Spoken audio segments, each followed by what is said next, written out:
நம்ம இன்றைக்கி வீடியோவில் பார்க்க போகிற பார்த்தீங்கன்னா நடந்துக்கிற ஐபிஎல் தொடர் பார்த்தா மும்பை இந்தியன்ஸுக்கும் சென்னை சூப்பர் மேட்ச் நடந்துச்சு. இல்லை சென்னை சூப்பர் அணி பார்த்தீங்கன்னா 22 விஷயத்தில் வின் பண்ணிக்கிறாங்க. இதில் பிளேயர் ஆஃப் த மேட்ச் பார்த்தீங்கன்னா மைசா பண்ண வாங்கிக்கிறாரு. ஸோ அவருடைய கிரிக்கெட் ஜர்னி பற்றி ஷார்ட்டாக நம்ம இந்த வீடியோவில் பார்க்க போகிறோம்.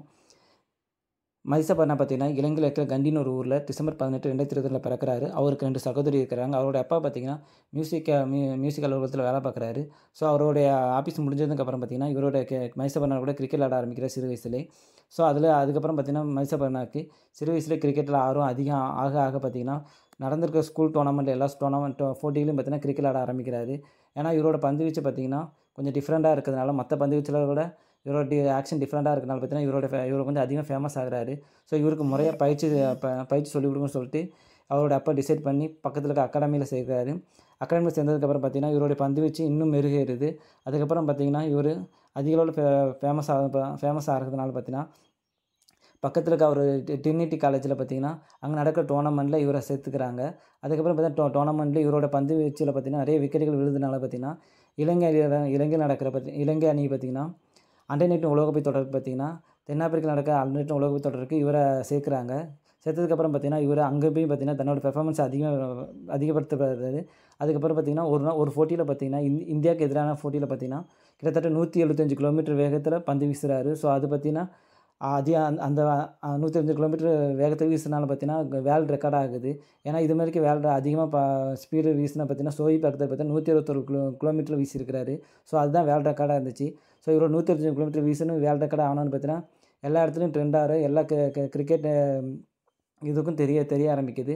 ஸோ ஆனால் பார்த்தீங்கன்னா 125 கிலோமீட்டர் எப்படி இவ்வளோ சின்ன வயசு பையன் வீச முடியும்னு சொல்லிட்டு ஒரு சர்ச்சையை ஏற்படுத்துது.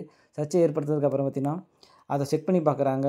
ஆனால் செக் பண்ணி பார்த்ததில் பார்த்தீங்கன்னா ஸ்பீடு மீட்டரில் சில கோளாறாக இருந்ததுனால பார்த்தீங்கன்னா இப்படி காட்டியிருக்குன்னு சொல்லி அந்த பிரச்சனையை முடிக்கிறாங்க. அதுக்கப்புறமா அந்த 125 கிலோமீட்டர் வீசுதான் ட்ரெண்ட் ஆனது பார்த்தீங்கன்னா அது அப்படியே பார்த்தீங்கன்னா இலங்கை நாட்டில் பார்த்தீங்கன்னா டிரினிட்டி அந்த காலேஜில் பார்த்தீங்கன்னா T20 லீக் தொடரில் இவர் வந்து பெர்ஃபார்மன்ஸ் பண்ண ஆரம்பிக்கிறாரு. ஸோ இவருடைய பந்து வீச்சு பார்த்தீங்கன்னா மலிங்கா பந்து வீச்சு மாதிரியே இருக்கிறதுனால பார்த்தீங்கன்னா இவர் அதிகமாக யூடியூப்பில் ட்ரெண்டாக ஆரம்பிச்சார். ஏன்னா குட்டி மலிங்கான்னு சொல்லிட்டு ட்ரெண்ட் ஆரம்பிச்சாரு. அந்த வீடியோ பார்த்தீங்கன்னா சோஷியல் மீடியாவில் பரவுது. பார்த்தீங்கன்னா சோஷியல் மீடியாவில் பார்த்தீங்கன்னா ஒரு நாள் பார்த்தீங்கன்னா MS தோனி பார்க்குறாரு. MS தோனி பார்த்தீங்கன்னா இவருடைய பவுலிங் ஆக்ஷன் எல்லாத்தையும் பார்த்துட்டு பார்த்தீங்கன்னா 2021 IPLல பார்த்தீங்கன்னா இவருக்கு ஒரு லெட்டர் எழுதி கொடுக்குறாரு. லெட்டர் எழுதி அனுப்புகிறாரு. அந்த லெட்டரில் பார்த்தீங்கன்னா நீ வந்து வேக்சின் போட்டு ரெடியாக இருந்துக்கோ. ஏன்னா அப்போ பார்த்தீங்கன்னா அந்த IPL தொடரில் பார்த்தீங்கன்னா UAEல தான் நடந்துச்சு. ஏன்னா அப்போ வந்து கொரோனா டைம்னால UAEல மேட்ச் நடந்துச்சு. ஸோ அதனால் பார்த்தீங்கன்னா இவருக்கு லெட்டரில் பார்த்தீங்கன்னா நீங்கள் வேக்சின் போட்டு ரெடியாக இருங்க, CSKல வந்து ஜாயின் பண்ண போகிறீங்கன்னு சொல்லி லெட்டர் எழுதி கொடுக்குறாரு.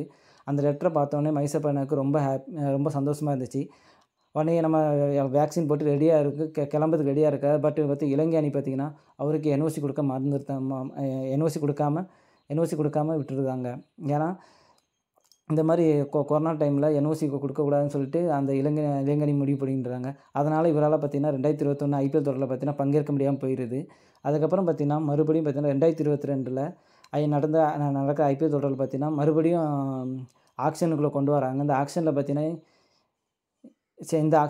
சென்னை சூப்பர் அணி 20 லட்சத்துக்கு இவரை எடுக்கிறாங்க. எடுத்தோடனே பார்த்திங்கன்னா ஃபஸ்ட்டு பெஞ்சில் உட்கார வச்சு அதாவது ப்ராக்டிஸ் செக்ஷனில் செக் பண்ணி பார்க்குறாரு தோனி. அதுக்கப்புறம் பார்த்திங்கன்னா இவருக்கு குஜராத் டைட்டன்ஸுக்கு எதிராக பார்த்திங்கன்னா ஒரு வாய்ப்பு கொடுக்குறாரு 2022. அதில் பார்த்திங்கன்னா ஃபஸ்ட்டு பாலே பார்த்திங்கன்னா சுமன் கில் விக்கெட் எடுக்கிறார். அதுக்கப்புறம் ஹர்திக் பாண்டியா விக்கெட் எடுத்ததுன்னு பார்த்திங்கன்னா அதுக்கப்புறம் அந்த IPL தொடரில் ஃபேமஸ் ஆகிறாரு. பட் இவரோட பந்து வீச்சு பார்த்திங்கன்னா வேகம் இருக்கிறதே தவிர சரியான கண்ட்ரோல் இல்லாத MS தோனி கவனிக்கிறாரு.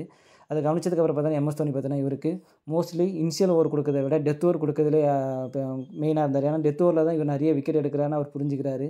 அதுக்கப்புறம் நிறைய வாய்ப்புகள் கொடுக்க ஆரம்பிச்சார் 2022. அவருடைய IPL கரியரில் பார்த்தீங்கன்னா நல்லா பெர்ஃபார்மன்ஸ் பண்ணதுனால பார்த்தீங்கன்னா இலங்கை அணி பார்த்தீங்கன்னா அதே இயரில் பார்த்தீங்கன்னா அவங்களுக்கு சர்வதேச கிரிக்கெட் அளவில் பார்த்தீங்கன்னா மைசா பண்ணாக்கு வாய்ப்பு கொடுக்குறாங்க. ஸோ வாய்ப்பு கொடுக்க எல்லா மேட்ச்லையும் பார்த்தீங்கன்னா அவர் நல்லா பெர்ஃபார்மன்ஸ் பண்ண ஆரம்பிக்கிறாரு. அதுக்கப்புறம் பார்த்தீங்கன்னா மைசா பண்ணா T20 தொடரில் இலங்கை T20 தொடரில் பார்த்தீங்கன்னா எல்லா மேட்ச்லையும் கிரிக்கெட் ஆட ஆரம்பிச்சிருந்தார். இந்த வருஷம் IPL தொடரில் பார்த்தீங்கன்னா இவர் நடந்த எல்லா மேட்ச்லையும் பார்த்தீங்கன்னா கிட்டத்தட்ட அதிக விக்கெட் எடுத்த பிளேயர் லிஸ்ட்டில் இன்னும் இருந்துகிட்டு தான் இருக்கார். லாஸ்ட் மேட்ச்சில் பார்த்தீங்கன்னா மும்பை இந்தியன்ஸுக்கு எதிராக பார்த்தீங்கன்னா கிட்டத்தட்ட 4 விக்கெட்டு வீழ்த்திருக்கிறாரு. இந்த 4 விக்கெட்டும் பார்த்தீங்கன்னா மொத்தம் பார்த்தீங்கன்னா இஷான் கிஷான், சூரியகுமார் யாதவ், திலக் வர்மா, அப்புறம் ரொமரியோ செப்படி இவங்களுக்கு எதிராக பார்த்தீங்கன்னா நல்ல பவுலிங் போட்டு கிட்டத்தட்ட 4 விக்கெட் எடுத்திருக்காரு. இந்த 4 விக்கெட் எடுத்தனால பார்த்தீங்கன்னா இவர் பிளேயர் ஆஃப் த மேட்சை வாங்கியிருக்கிறாரு. ஓகே ஓகே இனிமேல் நெக்ஸ்ட் வீடியோவில் பார்த்தீங்கன்னா பிளேயர் ஆஃப் த மேட்ச் யார் வாங்குறாங்களோ அவங்களோட வீடியோ பற்றி நம்ம போடலாம். தேங்க்யூ.